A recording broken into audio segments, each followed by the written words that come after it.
I want to talk briefly about the city of Tyre, or Tyrus as it is called in Ezekiel. You'll recall in chapter 26 that it was prophesied that Nebuchadnezzar would destroy the city, burn it to the ground, ransack it. And yet Babylon never actually conquered Tyre. Nobody conquered Tyre until Alexander the Great came in, and he's the one that destroyed the city. So how does this match up? How do we make sense of this? So I did a little research on this, and it was nice to refresh my memory. I've read about it before, but what it is there was an original city on the mainland. It wasn't on the island. And it's what we today refer to as Old Tyrus. So there was a city on the mainland. And then there was an island. There was actually two small islands just off the mainland.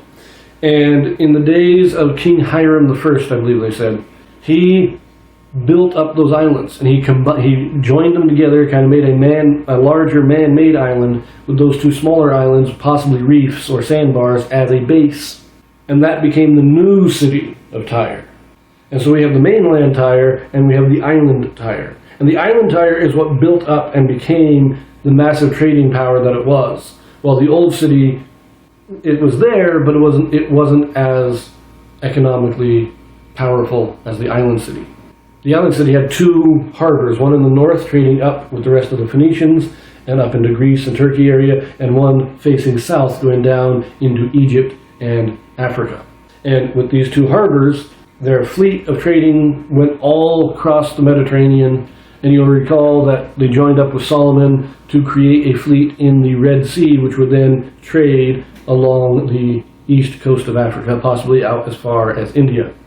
So we have these two cities, and what it is, when Babylon came in, they destroyed the mainland city of Tyre. They laid that waste, but they were not able to conquer the island city.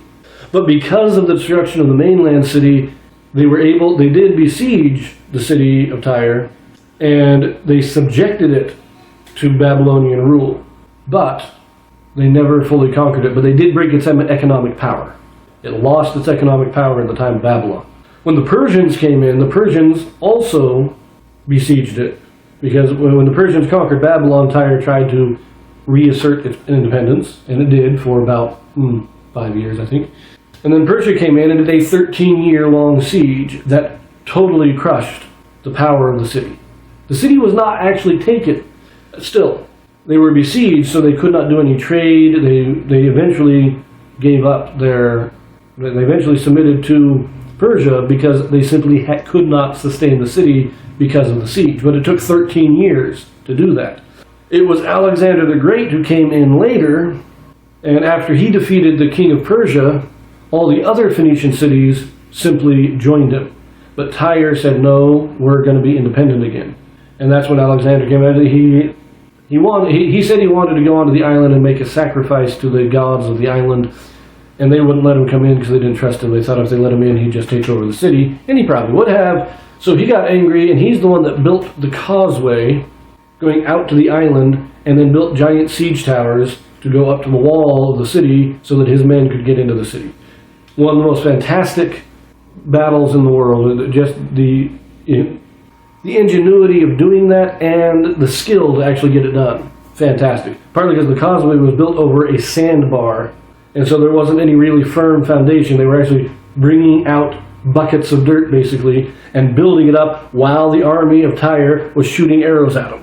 So they built this causeway and destroyed the city. That's when the city on the island is destroyed. And because of the causeway and because of the way the waves would lap around the island, it actually pushed all the sand and the silt and stuff up along the edges of the causeway and expanded it and made it an actual land bridge or isthmus connecting the island to the mainland, which then later rulers would build large buildings on. And so today, the city of Tyre, now reoccupied, is not an island, but like a small peninsula sticking off the western shore of Palestine. It's actually in the nation of Lebanon right now.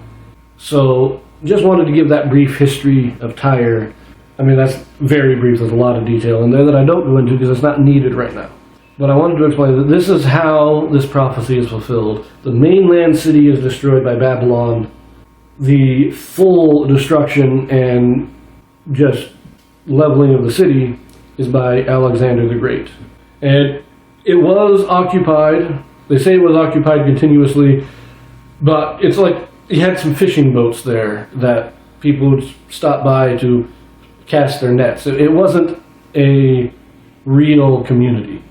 And it didn't restore to being a real community until 1700s, I think, possibly later. But I'm going to leave that here. It's just, as I just wanted to give a little history there with Tyre because of how the prophecy is stated in Ezekiel.